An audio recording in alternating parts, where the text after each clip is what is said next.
Bell আছে না? দাও তো দিয়ে এটা। একটা দাও, এত কে? এটা কি তুমি নিয়ে যাবে বাসা?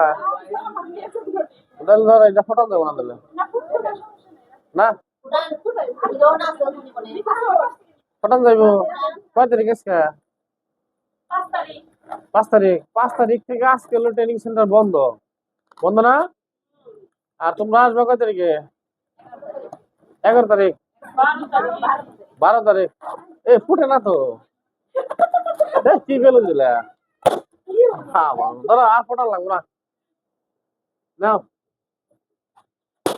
এই হ্যাঁ, এই তুমি এত পিছিয়ে পড়ছো কে? তোমার কি কোনো মামলা টামলা আছে নাকি? হামলা টামলা আছে নাকি? ধরাও কে? থাক আর ফোটাও না। ফোটাও না, এই যে তোমার এই ভাই বউকে দেখে দিও বল। তোমার ভাই বউ আসে নাই কে? আসে নাই, বৃষ্টি আসে নাই। কই গিয়ে তোমরা আয়োজন আনন্দ তাঁতি বাড়িতে যাই এই করলাম, ভিডিও করলাম হলো। অনেকেই জানগা, অনেকেই আমরা থাকি, অনেকেই তারা সঙ্গে চলে যাবেন। জাস্ট অনেক সময় দেখা গেছে কি, আমরাও অফিসে যখন মিটিং মিছিল করছি না, এরকমই আমাদের মাঝ থেকে অনেকেই চলে গেছে, যে আমি যেমন চলে আসছি এরকম। অনেকেই দেখে যে দেখি বেচারাটা, এরকম আমাদের একটা চ্যানেল আছে। এই তো এরকমই তো, তাই না? তাহলে আজকে থেকে হলো ঈদের জন্য ট্রেনিং সেন্টার বন্ধ থাকবে। এই আজকে কয় তারিখ? 5 তারিখ না? 5 তারিখ থেকে 12 তারিখ পর্যন্ত। তারপরে আপনারা চলে আসবেন কাজে। ঠিক আছে? তাহলে এই পাশ থেকে কইরা এবার এই খোলা আছে, সমস্যা নাই। আর দূরে যাওয়ার কোনো লোক আছে নাকি, যে আমাদের এই মানিকগঞ্জ সাইডে কেউ লোক যান না, কেউ? হ্যাঁ, কোথায় বাসা, কোথায় আপনার? হ্যাঁ, কোন জায়গা? আমার মনে হয় বৃষ্টি আসবে, কারণ বৃষ্টি শুনলাম, খবর পেলাম বৃষ্টি আসবে। দরগ্রাম সাটুরা? আমি কিছু মানিকগঞ্জের বাইরে আছে নাকি? দেখো দরগ্রাম সাটুরা। এই দিঘা, এদিকে আও। এই যা, ম্যাডাম আইছে, ম্যাডাম ঘুম টুম পাইরা কেবল।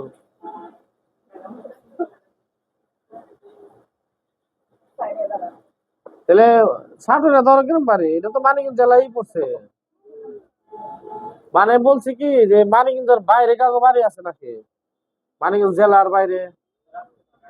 হ্যাঁ, তোমার এদিকে আসো, সামনে আসো তুমি, ধরাও কে তুমি? আর তোমার তো দেখাইছো রে ভালো করে। হ্যাঁ, দেখাইও। তোমার বাড়ি তো ধামরাই থানায়, ধরো। ধামরাই তোমার জন্য বাড়ি হেনে না, আমাকে ইয়ে থেকে বাতুলি উতুলি থেকে কাছে তোমার বাড়ি। শেপুন্না, না রাজনগর, কামাসপুর, এরকম চিনি না, বাইরে তো ঠিক আছে। এই হলো অবস্থা। আর এখন যে বিষয়টা কথা বলি, আপনারা ঈদের তো সবসময় আনন্দ তো করেনি, যার যার বাসায় ফ্যামিলি নিয়ে অনেকে ঘুরতে যান। ঈদের মধ্যে সবচেয়ে বড় বিষয় হলো কি, এই যে যারা খাবার দেখান না, এটা আসলে কি, এই যে অনেকদিন পর দেখলাম, আমরা তো বেশিরভাগ মাংস কিনি না, বেশিরভাগ ওই বছরে 2-1 বার, 4 বার 5 বার খাই, এরকমই তো, এর বেশি মনে হয় হয় না সহজে। আর অনেক সময় আমি একই ট্রেনিং এ গেছিলাম সাটুরিয়াতে, বালির। কয় কি, ওইখানকার প্রফেসর বললো, কয় কি আপনারা ঈদের আগে এরকম একটা সেমিনার ছিল, আমিও গেছিলাম। পরে ওনারা বললো কি, যে আপনাদের ঈদের সময় পেট খারাপ বেশি হয় কেন জানেন? আমি বললাম, না স্যার, তা তো জানি না। তা আসলে কি, যে এই বাকি যে মাসগুলোর ভিতরে তো মাংস ওই পরিমাণ খান না। আর ঈদের দিন হলো সবাই মাংস কিনে, আর ওদিনকে একবার ধর্মের খাওয়া খায়, গলা ঠেকে এ পর্যন্ত খাইছে। তখন দেখা গেলো আর পেটে, কয় কিরে এত ভালো মন্দ পেটে পড়ছে গে, পেট আর মানে টাবল দিয়ে দেয়, যে থাক গা, কাজ করতে পারে না, ওটা রুটির সব ঠিক থাকে না, আওলা জল হয়ে যায় গা। যেহেতু ভালো মন্দ খেলো গাছ হঠাৎ। এই জন্য এই সময়গুলোর মধ্যে সব সময় দেখা গেছে যে মানুষের পেটের সমস্যাটা বেশি থাকে। এই যে ঈদের, বিশেষ করে কুরবানি ঈদে, ঠিক আছে, বিশেষ করে কুরবানি ঈদে এই সমস্যাগুলো বেশি দেখা দেয়। খায়েন, কিন্তু গলা পর্যন্ত ঠেকে খায় না কেউ।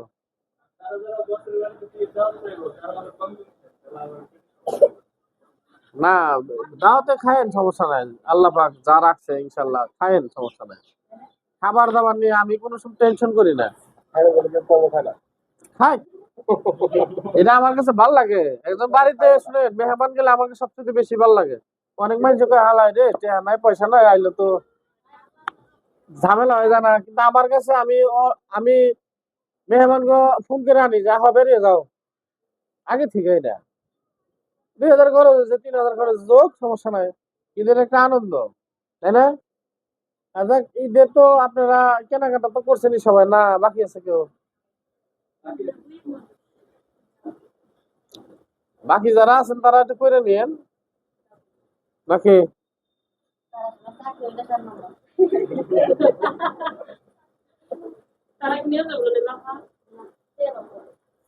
কষ্টই পেলাম শালম, হ্যাঁ এলো নাই। আমি বুঝি হ্যাঁ এলো থাকে না, আমি শুনে আশ্চর্য হয়ে গেলাম গা।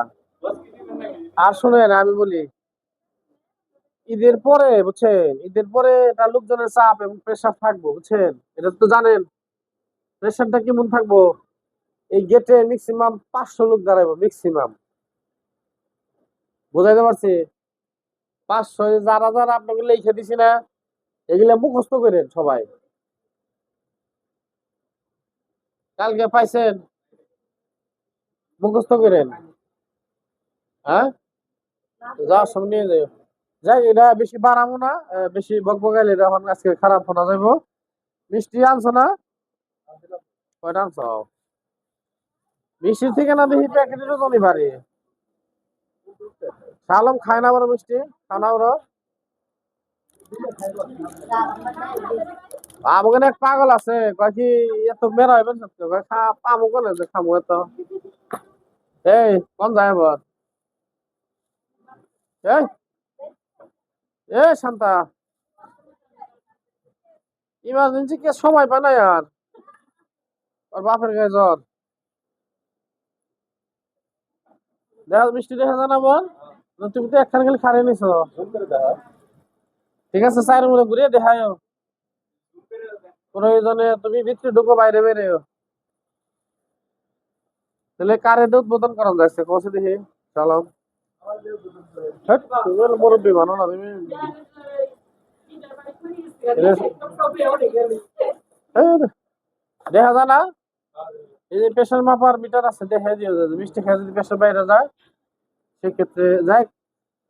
আর বেশি বড় করলাম না, এত পড়াই লেখা, একটু ভালো করে দেখো পড়াইছো কে। তুমি কি বাড়ির থেকে আইছো? বাড়ি থেকে আইছো? না ভাবলাম কি যা শ্বশুর বাড়ি থেকে এলেনি এমন। যাই হোক, কি করো, এই ইয়ে গেছে না, তাহলে এই গ্লাসটা হালকা একটু ধাক্কা দাও কি। আবার মনে শালম আছে, আই যাও তুমি।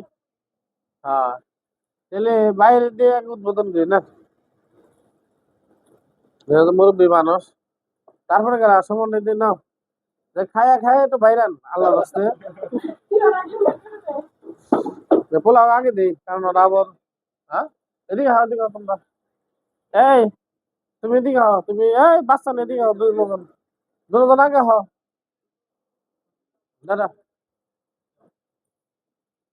নাও, তোমার এটা আর তোমার বেবির এটা। এই তুমি এদিকে হাও, বাচ্চা নিয়ে আগে হাও সবাই। দাদা তোমাকে দুজনের দুইটা। যাও, এই বৃষ্টি নাও। আর হাত পা তো জোড়া না, এই দাদা। হ্যাঁ ভাইরা, নিচ দিয়ে সুরা ফালাইও না, নিচ দিয়ে সুরা ফালাইলে কিন্তু ঝামেলা করে যাবো গা।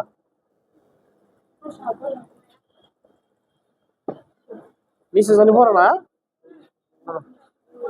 মিষ্টি তো ভালো, মিষ্টিটা দিহি সব দিহি কসকস করবো অনেকে না। মিষ্টি খায় মা তাই বুঝছো।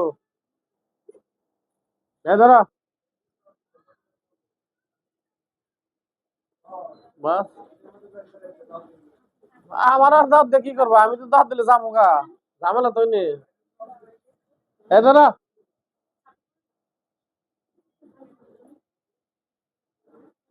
না এ আসো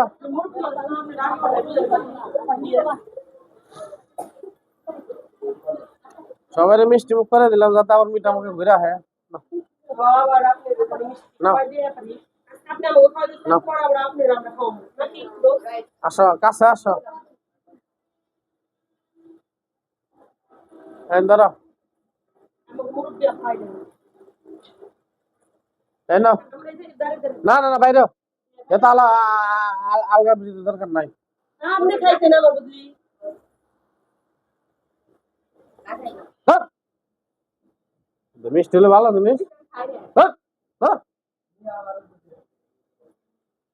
যা কি করো এই মিষ্টি তো প্রায় শেষের দিকে যা শেষ করো কাটিং করে দাও